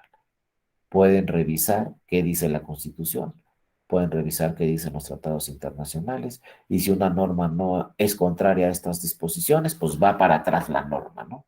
Como ya vimos, de eso se trata este diplomado, ¿no? De ver cómo se ejerce el control constitucional y de ver cómo se ejerce el control convencional. Pero acuérdense, nuestra propia constitución nos da la salida porque nos dice, aquí hay que, es obligatoria las disposiciones constitucionales, pero nuestra propia constitución también nos dice, pero también son obligatorias las disposiciones convencionales, las de los tratados internacionales. Ojo, no se los olvide, los ratificados por el Senado. No todos los tratados internacionales que están en el mundo, solo los ratificados por el Senado. Y luego vean este 133, ya tiene ahí mucho tiempo en la Constitución, pero luego se nos pasa. Pero esto dice lo mismo prácticamente que nos está diciendo el primero que se reformó en el 2011. Pero eso ya tiene mucho tiempo, nomás que muchas veces no le habíamos prestado la atención que se le tenía que dar a este 133. Vean lo que dice esta Constitución, las leyes del Congreso de la Unión y los tratados que estén de acuerdo con la Constitución celebrados y que se celebren por el presidente de la República con aprobación del Senado, es decir, Constitución, tratados internacionales, serán la ley suprema de la Unión. Aquí ya nos dice el 133, los tratados internacionales también forman parte de la ley suprema de la Unión. Y luego vean aquí, viene directamente una directriz para las juezas y los jueces de las entidades federativas, porque nos dice, los jueces de cada entidad federativa, es decir, de todos los estados y de la Ciudad de México, Los jueces de cada entidad federativa se arreglarán a dicha constitución, leyes y tratados. Aquí viene lo importante, a pesar de las disposiciones en contrario que pueda haber en las constituciones o leyes de las entidades federativas. O sea, el 133 nos dice, si tu constitución local dice una cosa, pero la constitución federal dice otra distinta, debes de atender a lo que dice la constitución federal, aunque seas juez local. Por ejemplo, si yo soy juez en Colima y la constitución de Colima tiene una disposición contraria a la constitución federal, yo, juez de Colima, tengo que aplicar la Constitución Federal y dejar de aplicar la Constitución de Colima porque es contraria. O la ley de Colima, si es contraria a la Constitución, entonces dejo de aplicar la ley de Colima y aplico la Constitución o los tratados internacionales sobre la ley de Colima, aunque sea juez de Colima. Entonces ahí está muy claro, ya no hay para dónde hacerse. Ya no puedo decir, pues como soy juez en Colima, aplico la ley de Colima o la Constitución de Colima. No, aunque sea juez de Colima, tengo que aplicar la Constitución y los tratados internacionales sobre cualquier otra norma, ¿no? Ahí viene también directamente el control constitucional. Todas las juezas, todos los jueces de todo el país se tienen que ajustar a lo que dice la Constitución sobre cualquier otra norma. Y ahí están las vías, acción de inconstitucionalidad ante la Corte y diversos medios de impugnación ante el Tribunal Electoral, donde puedo solicitar que una norma es inconstitucional o es inconvencional. Y luego vean aquí en el 2014, también la Sala Superior emitió una tesis muy importante donde dice órganos jurisdiccionales electorales locales. O sea, en pocas palabras, tribunales electorales en las entidades federativas. Porque ¿qué pasaba con los... Ya vimos qué pasa con el Tribunal Electoral Federal, ¿no? El del Poder Judicial de la Federación. Pero ¿qué pasa con los tribunales electorales locales? Pues nos dice órganos jurisdiccionales electorales locales. Pueden inaplicar normas jurídicas estatales contrarias a la... Pueden inaplicar normas jurídicas estatales contrarias a la Constitución de los Estados Unidos mexicanos y a los tratados internacionales. Ojo con esta tesis, aquí se le dice a los tribunales electorales en los estados, ustedes también pueden inaplicar una norma cuando sea contraria a la Constitución o a los tratados internacionales. Obviamente pueden inaplicar una norma de su sistema jurídico local. O sea, el Tribunal Electoral de Colima puede inaplicar una norma de Colima cuando sea inconstitucional o sea contraria a un tratado internacional. El Tribunal Electoral del Estado de México puede inaplicar una norma del Estado de México cuando sea contraria a la Constitución o cuando sea contraria a un tratado internacional. En pocas palabras, nos dice aquí la Sala Superior del Tribunal Electoral, los tribunales electorales locales pueden ejercer control constitucional y control convencional en el ámbito de su competencia. Entonces, esto del control constitucional y convencional no solo, como dice la Constitución, es para la Corte y para el Tribunal Electoral, también es para los tribunales en las entidades federativas. También tienen que revisar que todas las normas de su estado se ajusten a la Constitución y si no se ajustan a la Constitución, inaplicamos la norma. Así de plano. Entonces vean cómo ya el nuevo diseño nos habla siempre de revisar que todas las normas se ajusten a la Constitución. Por aquí vienen algunos otros temas que ya no nos va a dar tiempo de revisar, solamente se los cito rápidamente. Aquí nos dice también en una tesis muy importante, la Suprema, el Tribunal Electoral, vean este JDC 1191-2016, si luego tienen tiempo, denle una buena revisada porque nos dice declaración de inconstitucionalidad o inconvencional de normas electorales, registros para que se produzca, perdón, requisitos para que produzca efectos para quienes no intervinieron. Pues aquí nos dice la Sala Superior, en algunos casos cuando se inaplica una norma por inconstitucional, estos efectos no solamente pueden ser para una sola persona, sino para todas las personas que estén en el mismo supuesto. Entonces yo voy al tribunal, el tribunal me aplica una norma por inconvencional o por inconstitucional. Bueno, ese criterio puede aplicar para las mismas personas que se encuentren dentro del mismo supuesto y en la misma situación jurídica. Entonces ya no estamos aplicando solamente la norma para el caso particular, también tendrá efectos para las personas que se encuentren en el mismo grupo y en la misma situación jurídica. Entonces es interesante esta tesis, ¿no? También. Y entonces aquí ya nos queda muy claro, ¿no? En esta famosa pirámide de Kelsen, pues ya no tenemos que verlo así, ya tenemos que ver que están en un mismo nivel la Constitución y los tratados internacionales. El primero de la Constitución y el 133 de la Constitución nos dicen que están al mismo nivel la Constitución y los tratados internacionales, y la propia Constitución nos dice estas son las normas supremas, la Constitución y los tratados internacionales, y estas normas se tienen que privilegiar sobre cualquier otra norma secundaria, ¿no? Y luego este que ya lo platicamos, el 17 de la Constitución, acuérdense, no se les pase nunca tampoco tutela judicial efectiva. Todos los tribunales deben de administrar justicia, aplicar justicia de forma pronta, completa e imparcial. Pues cada vez es más difícil que un tribunal deseche una demanda. Tiene que estar muy bien justificado porque la Constitución y los tratados internacionales siempre nos señalan, ¿sabes qué? Debes de proteger los derechos humanos de todas las personas. Cuando tengas duda, debes dar la protección más amplia. Siempre debes de buscar una interpretación que favorezca la protección de los derechos humanos de las personas. Entonces, tutela judicial efectiva es muy importante. Luego, también las disposiciones de los tratados internacionales nos hablan de muchos casos donde se protegen derechos humanos, como por ejemplo aquí, estos son los tratados internacionales que más se promueven ante el tribunal: Declaración Universal de Derechos Humanos, Convención Americana sobre Derechos Humanos o Pacto de San José, Pacto Internacional de Derechos Civiles, etcétera. Y aquí viene la protección de estos derechos humanos que muchas veces, como ya lo señalamos, se vuelven derechos político-electorales, como los temas de igualdad entre hombre y mujer, libertad de expresión, difusión de ideas, asociación, votar y ser electo, igualdad en el acceso a cargos públicos, protección judicial. Ya lo irán viendo en este diplomado algunos otros temas relacionados con esto. Solamente me detengo en uno rápidamente para darles un ejemplo que es muy sencillo. Una vez llegó un caso al tribunal donde una persona quería registrarse como candidato a gobernador en Aguascalientes. Pero ¿qué creen? Se le había dictado una autoformal prisión, todavía en ese tiempo, lo que actualmente se llama auto de vinculación a proceso. Y entonces la ley de Aguascalientes decía, si te dictan una formal prisión, se suspenden tus derechos político-electorales.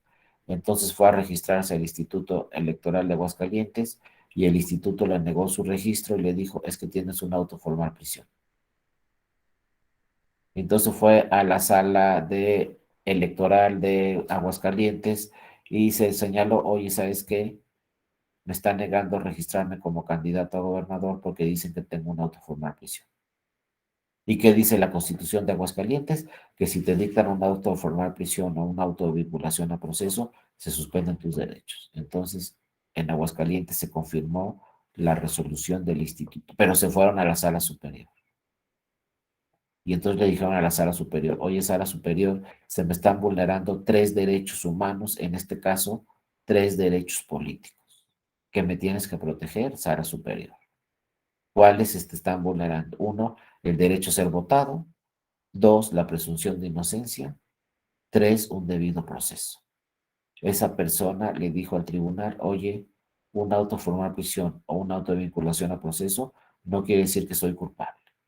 Entonces, por lo tanto, no se pueden suspender mis derechos político-electorales hasta que tenga una sentencia definitiva atendiendo a la presunción de inocencia y al debido proceso.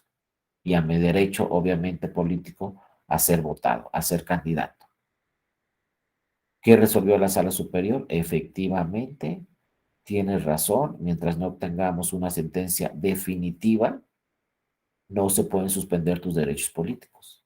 Entonces el Tribunal Electoral le ordenó al Instituto Electoral de Aguascalientes, registra a esta persona como candidato a la gobernatura mientras no se tenga una sentencia definitiva, en atención a la presunción de inocencia y al debido proceso. Vean cómo ahí la sala superior, en este caso sencillo, hizo una interpretación constitucional, una interpretación convencional protegió los derechos humanos de esta persona y le dijo al instituto, ¿sabes qué? Tienes que registrarlo porque una autoformal prisión no dice que es culpable, no se pueden suspender sus derechos y se tiene que atender a la presunción de inocencia y al debido proceso. Así como todos estos asuntos, pues llegan muchos al tribunal, donde va más allá el tribunal de lo que dice una constitución local o lo que dice una legislación local cuando es contraria a la protección de derechos humanos, cuando es contraria a lo que dice la constitución, cuando es contraria a lo que dicen los tratados internacionales, habrá que hacer una interpretación constitucional y convencional más allá de lo que diga la legislación local. En pocas palabras, si la legislación local restringe derechos políticos, habrá que atender entonces a la Constitución y a los tratados internacionales. Y finalmente, para terminar, vamos a ver una acción de inconstitucionalidad, más o menos para que vean cómo se estructura y en qué consiste. Esta acción de inconstitucionalidad 171-2020 fue muy importante porque cambió un criterio del Pleno de la Suprema Corte de Justicia de la Nación. Es un ejemplo solamente para terminar el tema de las acciones de inconstitucionalidad. Ya verán bastantes casos del tribunal cuando ejerce control convencional y cuando ejerce control constitucional. El tribunal ya lo verán después con algunas otras sesiones de mis compañeras y mis compañeros. Pero aquí sí les dejo una acción de inconstitucionalidad. Esta fue importante, la 171-2020. Acuérdense, cuando se presenta una acción de inconstitucionalidad ante la Suprema Corte de Justicia de la Nación, siempre le va a pedir opinión a la sala superior, por disposición legal. Me llega una acción de inconstitucionalidad aquí al Pleno, otra cosa muy importante, como ya lo vimos, quien resuelve las acciones de inconstitucionalidad no es una sala de la Corte, es el Pleno. Son los 11 ministras y ministras. No vamos a ir a una sala, va a ir al Pleno y las 11 ministras y ministros la van a resolver. Pero antes de resolverla, le van a pedir opinión al Tribunal Electoral, directamente a la sala superior. A ver qué opinas de este asunto. ¿Declaramos la invalidez de esa norma o no? Y lo primero que va a hacer el tribunal es emitir una opinión. Fíjense cómo, en pocas palabras, por disposición legal, la Corte se asesora del Tribunal Electoral. ¿Por qué diseñó a esto así las legisladoras y los legisladores? Porque dijeron, pues los especialistas en materia electoral son los del Tribunal Electoral. Si bien es cierto, las acciones de inconstitucionalidad las tiene que resolver la Corte, los que ven todos los temas electorales son los del Tribunal Electoral. Entonces, que les dé una opinión la Sala Superior antes de resolver. Entonces, en este asunto se pidió opinión a la Sala Superior y como nos dice aquí, no, la ley reglamentaria de las fracciones 1 y 2 del artículo 105 de la Constitución faculta quien instruye una acción de inconstitucionalidad en materia electoral, solicitar a la Sala Superior del Tribunal Electoral del Poder Judicial de la Federación opinión sobre los temas a resolver. Directamente, como les dije, la ley reglamentaria de acciones de inconstitucionalidad, aquí en el artículo 68, párrafo segundo, nos dice se tiene que pedir una opinión a la sala superior antes de resolver la acción de inconstitucionalidad. En este caso también después se revisó y se dijo acciones de inconstitucionalidad, lo dijo la Suprema Corte, ¿no? El Pleno de la Corte.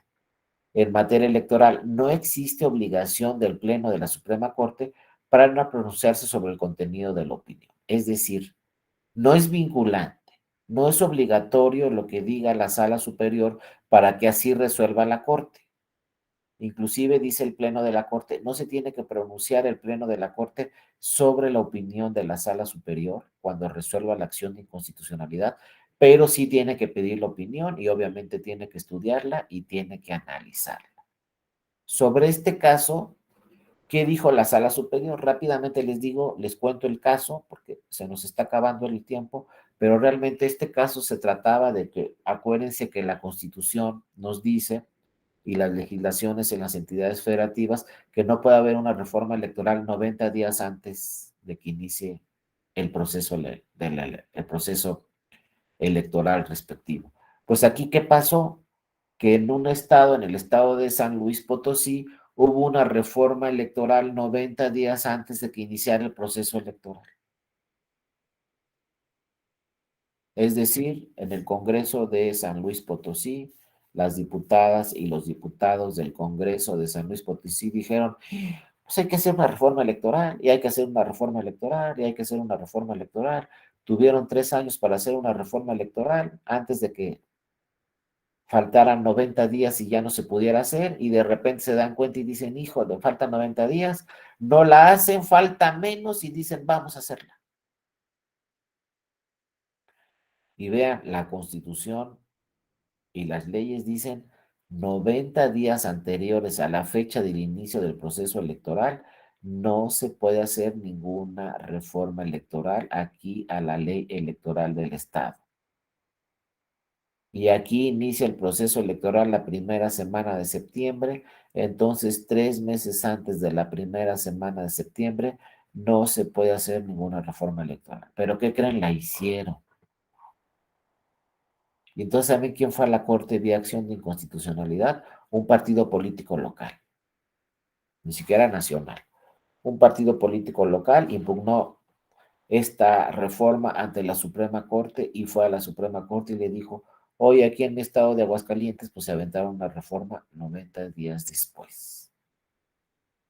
Digo, pasaron los 90 días y después se aventaron la reforma, ya dentro de los 90 días anteriores a la reforma. A lo mejor le hicieron 70 días, 80 días, algo así, la reforma cuando ya no se podía realizar porque ya teníamos menos de 90 días para que iniciara el proceso electoral. Y pues que se avienta la reforma a las diputadas y los diputados de San Luis Potosí. Entonces imagínense que ustedes fueran ministras o ministros ahí en la Suprema Corte, ¿qué hacen? Declaran la invalidez de toda la reforma electoral porque fue después de 90 días anteriores, o declaran válida la reforma electoral aunque haya sucedido después de los 90 días anteriores. Es decir, estábamos ya dentro de los 80 días, 60 días, 70 días y se realizó la reforma electoral. Pues cuando llegaron a la Corte, esto, hicieron validez, ¿sabes qué? No fue 90 días anteriores, ¿no? Y dijeron, la restricción constitucional nos dice que no se puede recorrer la fecha de inicio del proceso electoral al 30 de septiembre del año anterior, porque ya no se pueden hacer modificaciones a la ley 90 días antes. Entonces vean lo que hicieron en San Luis Potosí. Llegaron los 90 días, no hicieron reforma, ya dentro de los 90 días sí hicieron una reforma, pero recorrieron el proceso electoral en la reforma. Dijeron para que el proceso electoral inicie 90 días anteriores con una ley vigente, entonces vamos a recorrer el proceso, vamos a hacer una reforma electoral y en vez de que el proceso electoral inicie el 1 de septiembre, va a iniciar el 30 de septiembre. Y entonces, como va a iniciar el 30 de septiembre, pues esta reforma se realizó 90 días anteriores porque inicia el 30 de septiembre y no inicia el 1 de septiembre. Entonces, estamos dentro de los 90 días.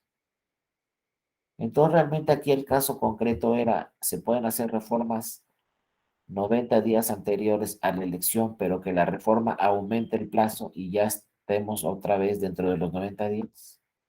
Es decir, hacemos la reforma y en vez de que inicie el proceso electoral el 1 de septiembre, pues ponemos en la reforma que inicie el proceso electoral el 30 de septiembre para que sea 90 días antes la reforma de que inicie el proceso electoral. Entonces los platico rápidamente. Aquí la Corte antes decía 90 días antes de la reforma electoral no se puede hacer, digo, antes del proceso electoral no se puede hacer ninguna reforma, pero posteriormente cambió con este asunto y otros, cambió su criterio el Pleno de la Suprema Corte de Justicia de la Nación y dijo, bueno, si en la reforma electoral que se realice 90 días dentro del proceso electoral, si en la reforma electoral se recorre el plazo para que esta reforma todavía esté dentro de los 90 días antes de que inicie el proceso electoral, sí se va a poder. Cambió aquí la Corte y entonces la Corte dijo no se declara la invalidez de la reforma porque la nueva ley se aprobó antes o 90 días antes de que iniciara el nuevo proceso electoral. Fíjense la salida de las diputadas y diputados de San Luis Potosí, dijeron, como ya estamos dentro, ya no estamos dentro de los 90 días antes de que inicie el proceso electoral, bueno, hacemos la reforma dentro de los 80 o dentro de los 70 días antes de que inicie el proceso electoral, pero aplazamos el inicio del proceso electoral para estar dentro de los 90 días. Y entonces, en vez de que inicie el proceso electoral el 1 de septiembre, ponemos en la reforma que inicia el 30 de septiembre. Al poner en la reforma que inicia el 30 de septiembre, pues esta reforma sí está dentro de los 90 días anteriores a la elección. Así fue la salida y resulta que la Corte dijo, bueno, sí se va a poder, ¿no? Y ahí les dejo algunos impugnaciones que dijo el partido político, pero bueno, dijo la Corte, mira, aquí el partido dijo, se afecta el principio de certeza, no se conocen específicamente bien las reglas 90 días antes de la elección, pero después responde la Corte, no, sí se conocen porque ¿sabes qué? Resulta que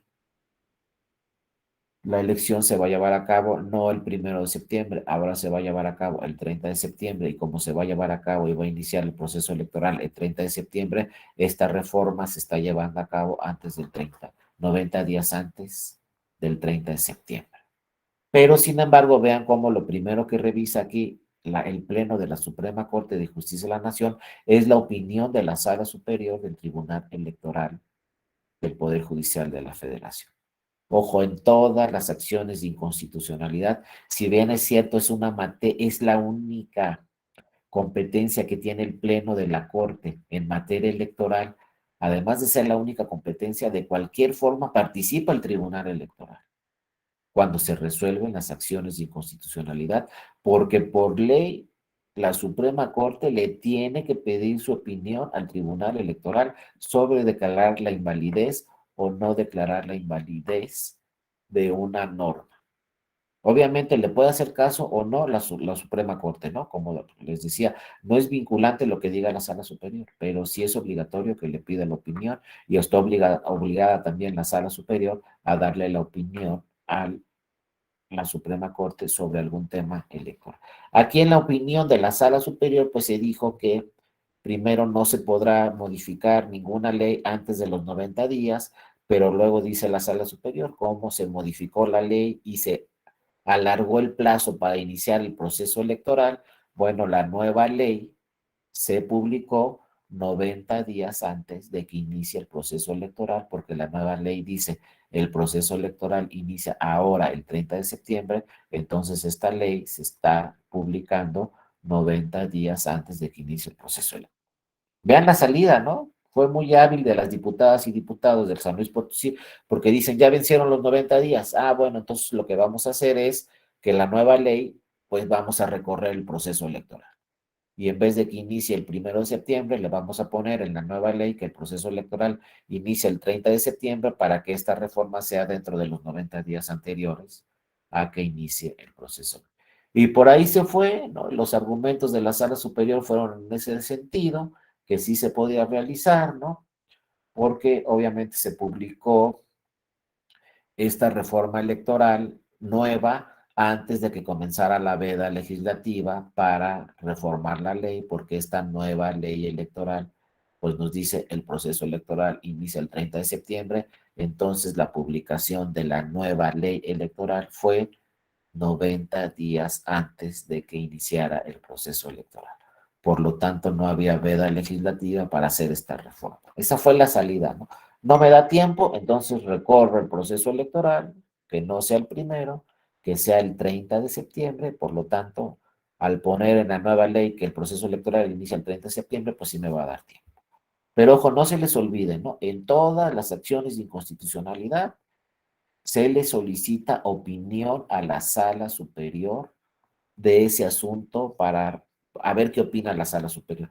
Y después, obviamente, todas las acciones de inconstitucionalidad las resuelve el tribunal en pleno. El tribunal en pleno quiere decir que resuelven las 11 ministras y ministros. Todos ahí, los 11, votan y resuelven las acciones de inconstitucionalidad. Pero imagínense cuántas pueden llegar en materia electoral y todas se tienen que resolver antes de que inicie el proceso electoral, pero además resuelven penales y civiles y fiscales y acciones de inconstitucionalidad en todas las materias la Corte. Entonces está revisando ese tema porque tiene un cúmulo de trabajo la Corte muy amplio y muchas veces puede suceder pues que no le dé tiempo a la Corte de resolver todas las acciones de inconstitucionalidad en materia electoral antes de que inicie los procesos electorales. Es decir, es una competencia extra para la Suprema Corte estas acciones de inconstitucionalidad en materia electoral. Y acuérdense, ya hace mucho tiempo con la reforma de 1994, pues se reformó todo el Poder Judicial, se reformó toda la Suprema Corte. Antes, si se acuerdan ustedes, eran 25 ministras y ministros. Se redujo a 11 ministras y ministros. Pero muchos años tuvimos en la Corte un pleno de 25. Ahora tenemos un pleno de 11.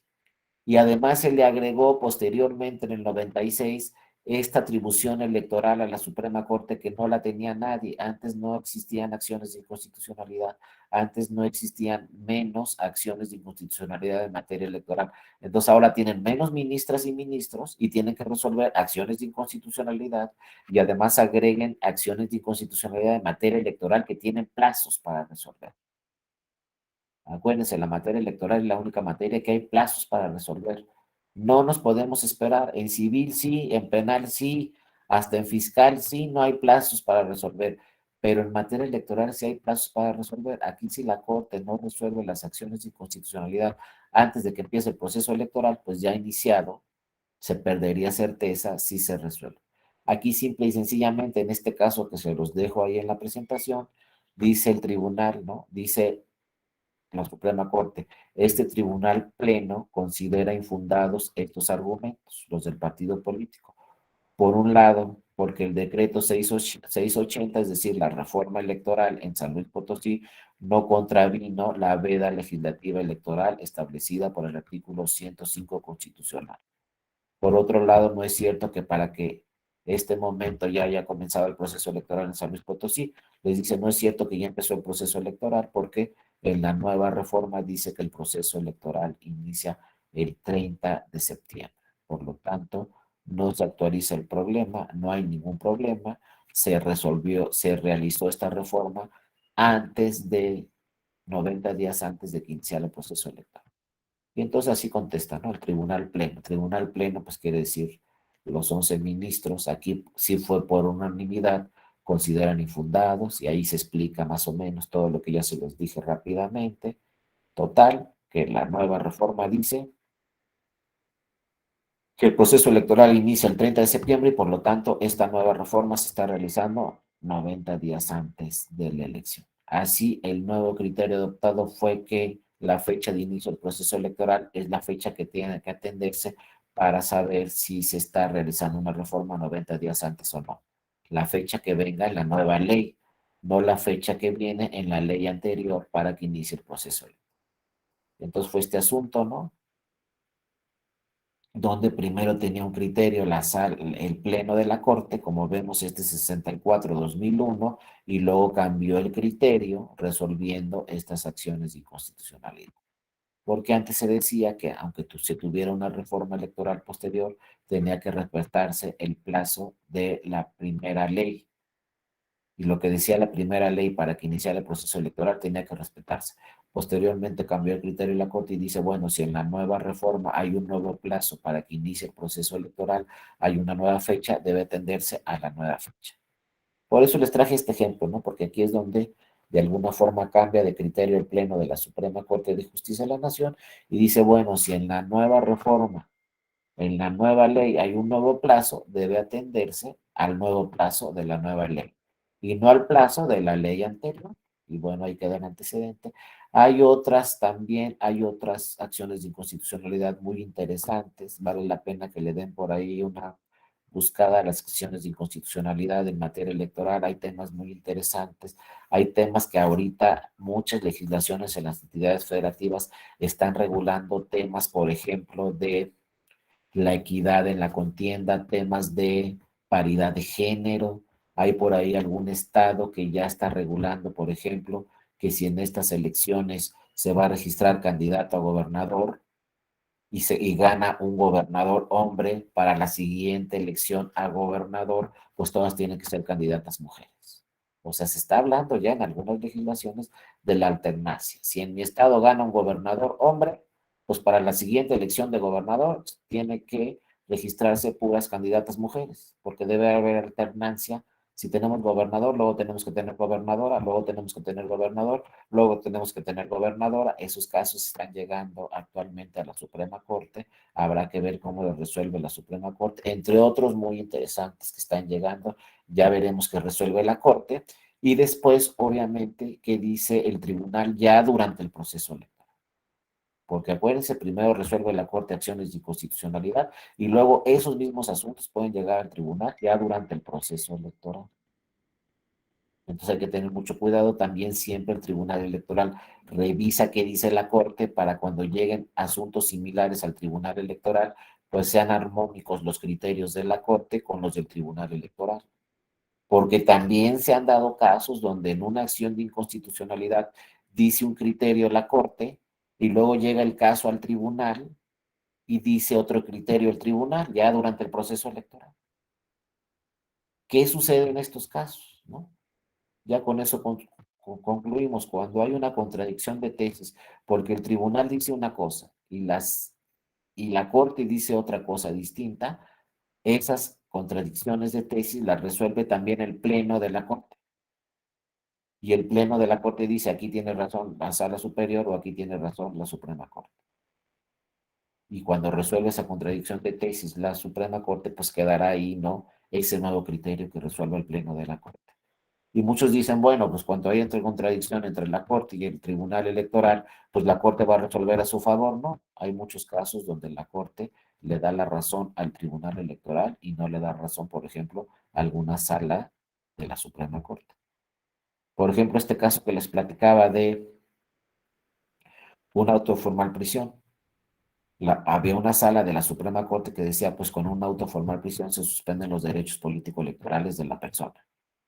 Y el Tribunal Electoral decía, con una autoformal prisión no se pueden suspender los derechos político-electorales de la persona.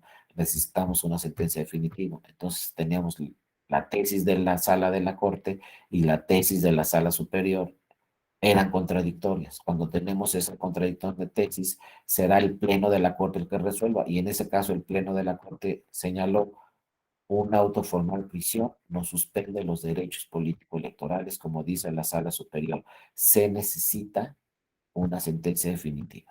Eso fue lo que dijo el Pleno de la Corte y le dio la razón a la Sala Superior y no le dio la razón a una sala de la propia Suprema Corte. Pero así hay muchos casos. En otros casos le dará la razón a la sala de la Suprema Corte, pero ahí sí queda claro, bueno, que cuando exista contradicción de tesis entre una sala de la Corte y el Tribunal Electoral, será el Pleno de la Corte el que decida cuál de los dos criterios debe prevalecer, el del Tribunal Electoral o el de la Corte. Pero ojo, las sentencias son definitivas. Por ejemplo, si el Tribunal Electoral resuelve en un sentido, ya resolvió así. Aunque posteriormente la Corte diga, no, aquí hay una contradicción de tesis y se tiene que atender este criterio, la sentencia del tribunal ya quedó vigente, ya quedó definitiva. Y ojo, otra cosa que quiero que les quede claro es que acuérdense, el Tribunal Electoral tiene que ejercer, ya lo van a ver posteriormente en otras sesiones, pero el Tribunal Electoral tiene que ejercer control constitucional y control convencional al mismo tiempo, porque en materia electoral no nos da tiempo de acudir a una instancia internacional, ya no da tiempo. Por ejemplo, si llegan al tribunal y dicen quiero que se anule la elección de gobernador o gobernadora, pues resuelve la sala superior ese asunto, es definitivo, inatacable, ya no nos da tiempo de ir a una instancia internacional para ver si se anula o no una elección, imagínense, pues ya no da tiempo, ¿no? Por eso el Tribunal Electoral, lo dicen esto, diversos especialistas europeos dicen, es que el Tribunal Electoral es un tribunal muy eficiente porque ahí no es como en Europa, que primero nos vamos al Tribunal Constitucional alemán y luego al orden europeo. En México no, en México ven todo el tema constitucional y al mismo tiempo ven el tema convencional. Y en la sentencia se resuelve con interpretación constitucional y en la sentencia se resuelve también conforme a lo que dicen los tratados internacionales. Es decir, si yo acudo al Tribunal Electoral, voy a tener una sentencia donde me están resolviendo asuntos constitucionales y también me están resolviendo asuntos convencionales. Me voy a ahorrar la ida al Tribunal Internacional porque además ni siquiera me da tiempo. pero es doble función, obviamente, y doble trabajo del Tribunal Electoral, porque tiene que hacer lo que hace un tribunal constitucional y también tiene que hacer lo que hace un tribunal internacional, como son los tribunales europeos, de ejercer control de la convencionalidad. Bueno, compañeras y compañeros, con esto terminamos. Por ahí está Jorge. Adelante, Jorge. Buenos días. Buenos días, maestro. Buenos días a todas y a todas. Una pregunta en estos temas de control de constitucionalidad y convencionalidad, pero sobre todo de protección de derechos humanos en términos del párrafo tercero del primero constitucional. Eh, ¿Podría estimarse que hay una potestad que se le está dando incluso a las autoridades administrativas para que puedan en un caso dado llegar a determinar implícitamente o expresamente la inaplicación de alguna norma que estimen inconstitucional o inconvencional? ¿Por qué lo planteo? Bien usted refería que el artículo primero de la Constitución no alude a órganos jurisdiccionales, no alude a una autoridad en específica, sino que alude a todas las autoridades. Y de ahí ha surgido la consideración, y esto pues estimo que muy frecuentemente en el ámbito de las autoridades colegiadas, como por ejemplo los OPLES, los organismos públicos locales electorales, que no me gusta el término, pero así con la misma tijera nos cortaron en la reforma constitucional de 2014. Este tema, cuando se nos plantea situaciones determinadas en las que pues incluso algunos han planteado, bueno, pues vamos a inaplicar norma. ¿Qué opina al respecto, maestro, respecto a este punto? Sí, muchas gracias, Jorge. Es muy interesante tu pregunta, porque como bien lo señalas, la Constitución Federal nos dice todas las autoridades en el ámbito de sus competencias tienen la obligación de proteger los derechos humanos de todas las personas. Sin embargo, ojo, las atribuciones son distintas. Todavía a la fecha no hay ninguna constitución local, ni la federal nos dice que tenga esta atribución directa un órgano administrativo de inaplicar una norma. Todavía no lo tenemos. No sé si en alguna próxima reforma electoral ya se incluya esta atribución directamente, como si la tiene la Corte y como si la tiene el Tribunal Electoral, de que puedan inaplicar o declarar la invalidez directamente. Sin embargo, al decir la Constitución, todas las autoridades se refiere, mira, tu autoridad administrativa no tienes la atribución directa para inaplicar una norma por inconstitucional. Entonces, lo que tienes que hacer es aplicar los criterios de las autoridades jurisdiccionales. Hacer una interpretación, pero no directa, simplemente asumir la atribución como así dice el Tribunal Electoral en esta jurisprudencia. Y se tiene que aplicar esta jurisprudencia porque es obligatoria para mí. O así dice la Suprema Corte en esta tesis, ¿no? Pero no hacerlo directamente, porque todavía las autoridades administrativas directamente no pueden decir, no pueden pronunciarse, se inaplica esta norma por inconstitucional. Por ser un órgano administrativo, no tienen todavía esa atribución directa. Tendrían que aplicar criterios de la sala superior, que además son obligatorios, pero no hacerlo directamente.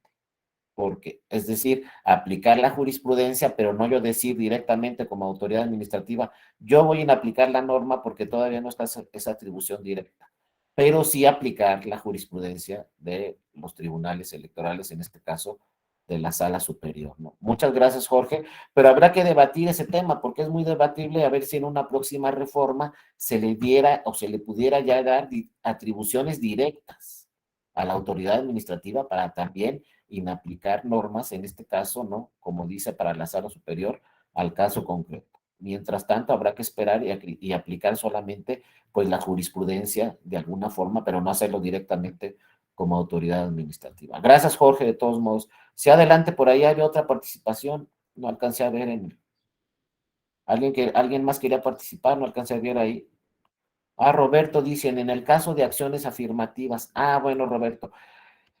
Ahí sí, ojo, el Tribunal Electoral, la Sala Superior, ya ha señalado en varios casos que cuando no en la entidad federativa respectiva no legisle, o sea, las legisladoras y los legisladores de esa entidad federativa no legislen respecto de unas acciones afirmativas, tendrán que dictar estas acciones afirmativas en lineamientos la autoridad administrativa. Como dice muy bien Jorge, está muy feo ese nombre de LOPLE y todos son iguales ahora. No, yo sigo diciéndoles institutos.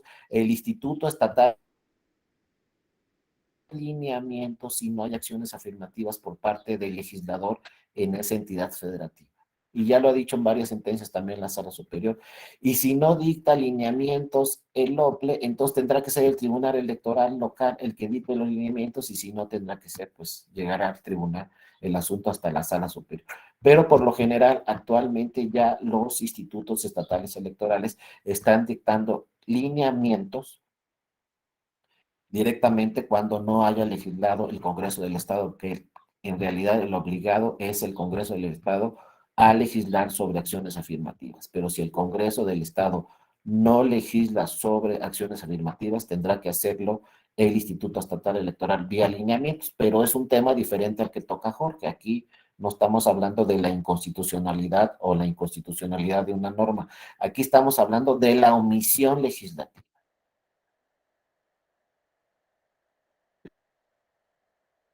Misión legislativa tendrá que cubrirla el Instituto Estatal Electoral una vez que no se dicten las acciones afirmativas por la ley. Inclusive ha señalado en las últimas sentencias de la Sala Superior, inclusive ya ha iniciado el proceso electoral, se pueden dictar lineamientos con medidas afirmativas.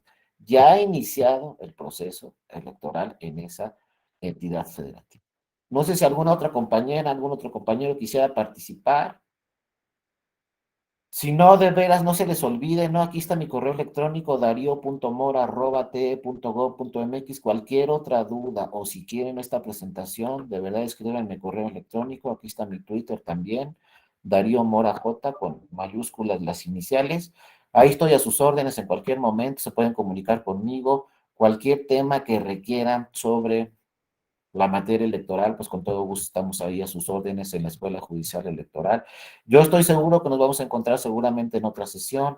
Revisen los diplomados, hay varias convocatorias de nuevos diplomados ahí en la Escuela Judicial Electoral. Revísenlos, inscríbanse en algunos otros y si no, de cualquier forma, aquí estamos a sus órdenes. Muchas gracias a Jorge, a Santiago, a Armando, Catalina, Zaira, todos los que han estado presentes en estas 4 sesiones y les digo, seguramente nos veremos en alguna otra sesión de algún otro curso. Les agradezco mucho. Está aquí a sus órdenes la presentación. Que tengan un excelente día, que tengan una excelente semana. Muchas gracias a todas y a todos. Gracias a Perla por darle seguimiento a todas las sesiones de este diplomado. Y bueno, estamos ahí a sus órdenes, Perla y yo. Muchas gracias. Estamos ahí en la Escuela Judicial. Gracias a todos, Fidel, Jorge. Gracias, que tengan una excelente semana. Cuídense mucho. Y ahí está sus órdenes en la presentación. Hasta luego, que estén muy bien. Hasta luego, Gracias, Dania, maestro. Zaira, que estén muy bien. Gracias, buenos días. Hasta luego, Hasta gracias, luego. maestro. Gracias a todas y a todos. Buen día. Elisa, hasta Buen luego. día. Gracias. Armando, nos vemos. Bernardo, que estés bien.